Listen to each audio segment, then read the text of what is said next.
Hai, aku Dia. Aku kayaknya mau bikin series baru deh. Jadi sebelumnya itu aku seriesnya namanya Life After Layoff.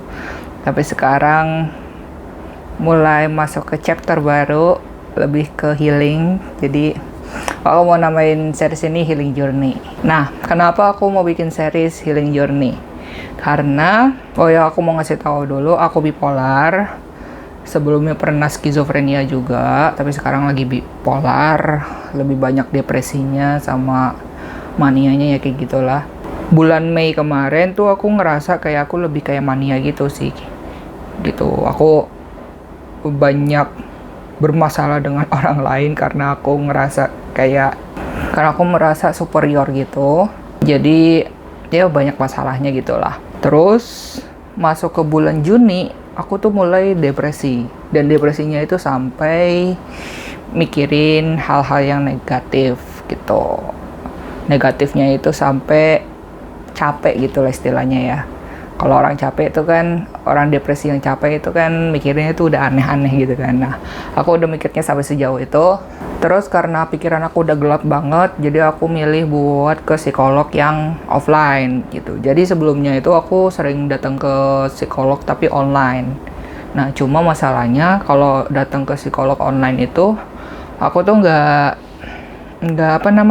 merasakan perbedaan gitu loh, nggak ngerasa ada perubahan dalam hidup aku gitu, entah itu masalah emosional atau masalah perilaku gitu. Nah, jadinya aku datanglah ke psikolog yang offline gitu, ketemu langsung sama psikolognya. Nah, kalau ke psikolog itu kan nggak bisa langsung kan, jadi nggak bisa besoknya gitu langsung dapat gitu kan, nggak kayak psikolog yang online. Kalau psikolog online masih bisa tuh 1-2 hari booking bisa dapat jadwalnya, tapi kalau psikolog yang offline ini nggak bisa, harus seminggu dapatnya, seminggu setelah booking gitu. Nah, singkat cerita aku datang ke tempatnya, psikolognya itu positif banget. Impresi aku sama psikolognya itu positif banget gitu, kayak psikolognya itu ceria, terus kayak ya orang-orang yang positif vibe banget gitu. Udah nih, kita masuk nih ke ruangannya ternyata cukup luas gitu dibandingkan aku kalau ke psikiater atau ke berobat kemanapun tuh, tempatnya itu lebih luas gitu. By the way, kalau kalian mau tahu tempatnya di mana psikolognya, kalian bisa komen gitu di bawah. Tapi aku bakalan sharing cerita aku aja ya gitu, tanpa menyinggung siapa dan di mana gitu. Nah, ruangannya tuh luas, terus kan aku bingung gitu kan mau duduk di mana, banyak banget bangku di situ. Aku duduk yang deket pintu gitu kan. Nah, psikolognya itu atau beliau itu duduknya tuh di meja gitu, terus ada kursi berhadapan gitu. Nah, psikolognya duduk di situ, terus aku disuruh nyamperin ke dia. Ya udah, kita duduk di situ. Terus kita mulai gitu kan, ngobrol dulu tentang diri aku, kayak data-data yang penting gitulah gitu. Terus mulai masuk tuh ke problemnya, aku ceritain gitu kalau aku bipolar, terus aku lagi ngerasa sedih, terus udah mulai capek gitu kan, emosinya tuh ekstrim banget, kalau seneng banget, kalau sedih banget gitu. Terus pengennya tuh kayak mau ngontrol lah gitu emosinya gitu. Oke, gitu kata beliau. Oke. Tapi kalau terapi psikolog yang lainnya itu kan dia lebih kayak kesadarannya gitu kan, yang ditanya itu tentang pemikirannya segala macem. Tapi kalau beliau ini ngelihat ada masalah di alam bawah sadarnya gitu. Jadi teknik terapinya itu beda gitu sama yang pada umumnya dipakai gitu. Nah, teknik terapinya itu aku nggak ngerti. Yang aku tahu itu cuma dapat afirmasi sama meditasi juga gitu. Dan beliau itu melakukan sesuatu yang aku tuh nggak ngerti gitu loh. Tapi beliau itu kayak bisa menebak gitu. Nggak tahu emang tekniknya kayak gitu atau emang tebakan aja. Tapi beliau tuh bisa tahu gitu masalahnya itu di mana gitu. Ya udah, kita jalanin tuh terapi. Terus dapetnya adalah aku lebih masalah emosi sama relasi gitu. Dan uniknya adalah semua masalah itu berakar di umur 5-10 tahun. Terus aku kayak, karena aku nggak expect apa-apa gitu, aku mikirnya kayak terapi pada umumnya gitu. Terus disuruh balik ke masa lalu, itu aku ngeblank gitu. Jadi kalau ditanya kayak, apa nih yang kamu inget gitu di umur 5-10 tahun, which is SD gitu kan. Apa ya? Bingung gitu. Paling cuma ada satu memori yang kuat banget karena emang membekas banget gitu kan. Terus beliau tuh kayak, oh, oke, nyatet gitu kan, nyatet segala macam. Terus juga dijelasin gitu kan, mungkin dinamikanya tuh kayak begini, makanya dari masalah yang membekas itu trauma ya, traumanya dia kecil yang waktu SD itu kebawa sampai dewasa gitu. Kalau mau tahu traumanya apa, dan tenang aja, aku udah nyaman membicarakan trauma ini. Sebenarnya aku mengalami namanya bullying gitu. Jadi waktu SD itu aku pernah dibully habis-habisan. Kenapa aku bilang bisa dibully habis-habisan? Karena yang ngebully itu nggak cuma teman kelas aku, tapi juga kakak kelas gitu. Tapi aku nggak cerita sampai sedetail itu sih. Aku cuma bilang, oke, aku waktu itu ngerasa dibully gitu sama orang-orang. Parahnya dari bully aku tuh sampai ke fisik gitu. Aku ada kena kekerasan fisik gitulah gitu. Jadi psikolognya itu kayak, oke, mungkin ini yang menyebabkan kamu punya masalah relasi gitu dengan orang lain gitu. Terapinya itu aku lakuin itu selama 4 kali dan 4 masalah juga yang muncul. Nah, pas yang mau selanjutnya gitu, waktunya kan mungkin udah habis kali ya. Terus beliau tuh ngecek lagi gitu kan, apakah masih ada masalah? Kayaknya masih gitu kan. Apa perlu diterapi lagi? Kayaknya perlu gitu. Terus ditawarin mau kalau besok gimana atau minggu depan gitu. Terus aku mikir kayaknya sih besok aja gitu, soalnya aku juga penasaran gitu kenapa masalahnya gitu. Soalnya kalau diibaratin bawang, ini tuh baru kulit kering di luarnya doang gitu, baru fresh gitu loh, fresh bawang dikupas gitu. Jadi aku pengen kayak, oke, kita besok aja gitu, kita ketemu lagi gitu. Nah, malamnya aku coba gali-gali gitu loh, kayak apa sih masalah-masalah yang ada di zaman SD itu, terutama masalah relasi. Sebenarnya yang aku ingat itu nggak banyak yang aneh-aneh sih. Soalnya pertemanan aku tuh waktu SD tuh udah emang nggak kayak orang-orang yang bisa punya bestie, punya apa gitu. Aku tipikal orang yang emang udah distance gitu sama orang lain gitu. Dan distance-nya itu nggak cuma pas SD, tapi dari TK gitu, bahkan sebelum TK juga gitu. Makanya aku kayak ngerasa, apa sih masalah relasi di SD kok bisa sampai ngaruh ke sampai dewasa gitu. Dan aku juga mikir kayak yang tadi aku bilang, karena sebenarnya aku punya masalah relasi itu nggak cuma di waktu SD aja, tapi udah dari sebelum-sebelumnya. Makanya aku mikir kayak, kok dibilangnya itu waktu SD, padahal sebenarnya dari memori yang aku punya tuh masalahnya itu udah ada dari sebelum TK bahkan gitu.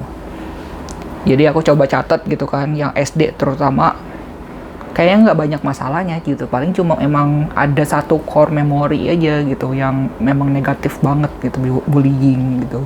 Udah, singkat cerita aku balik lagi ke psikolognya, terus aku langsung bilang, ini aku semalam coba inget-inget lagi gitu. Terus aku ceritain semuanya gitu, pertama yang berhubungan sama SD gitu terutama. Oke, beliau tuh kayak oke, nyatet. Terus apa lagi nih gitu. Terus aku bilang, kalau masalah yang sebelum SD tuh ngaruh nggak sih gitu. Aku bilang gitu, kalau sebelumnya itu aku udah halusinasi gitu kan. Sebenarnya bukan halusinasi, soalnya lebih kayak teman hayalan gitu. Dan psikolognya juga bilang, oh wajar kok itu, emang teman hayalan itu sampai mana gitu. Aku bilang, ya sampai dewasa gitu. Entah kenapa itu tiba-tiba nge-bridging aku ke masalah ngomong. Soalnya kan aku dari selama hidup aku tuh aku insecure banget kan masalah ngomong gitu kan. Jadi aku belajar nulis, latihan nulis banyak banget di sosial media.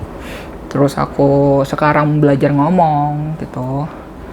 Karena waktu kecil itu aku baru bisa ngeja, baru bisa mengeluarkan sepatah dua kata itu waktu umur 4 tahun. Sebelum itu aku tuh pakai body language gitu.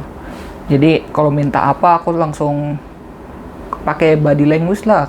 Kayak kemarin tuh ibu aku bilang kalau aku tuh waktu kecil kalau minta susu itu aku narik ibu aku terus nunjuk-nunjuk gitu. Terus aku ingat juga kejadian pas aku dibawa ke kantor orang tuaku gitu. Aku pengen ke kantor orang tuaku dan aku menggerecokin barang-barang yang ada di kantor orang tuaku itu gitu tanpa bisa ngomong. Jadi kalau marah pun juga ya marah aja pakai body language gitu. Nah, psikolognya itu bilang, "Oh, kamu tuh speech delay ya," gitu. Terus aku disuruh buat cari tahu tentang speech delay. Masalahnya itu bisa sampai ke dewasa gitu loh kalau nggak ditangani dengan baik. Itu masalahnya karena aku kemampuan komunikasinya kurang, jadi masalah ke relasi gitu. Gitu intinya. Tapi aku cerita sama beliau tentang perasaan aku sebelum aku bisa ngomong. Dan psikolog aku itu bilang kalau ada keunikan gitu loh. Jadi aku nggak bisa ngomong emang, tapi aku punya perasaan yang cukup dalam gitu. Habis itu psikolognya itu jelasin teori gitu kan, teori perkembangan psikososialnya gitu, Erik Erikson, teorinya Erik Erikson. Terus dijelasin juga kalau proses ngomong itu kan dari ide ke motorik gitu kan. Nah, kalau seandainya idenya itu banyak, idenya itu dalam gitu, emosi pokoknya dalam banget, dan motoriknya itu udah oke gitu kan, kayaknya tuh yang mencegat itu adalah emosi gitu. Ada emosi yang menahan antara ide menuju ke motorik gitu untuk mengucapkan gitu.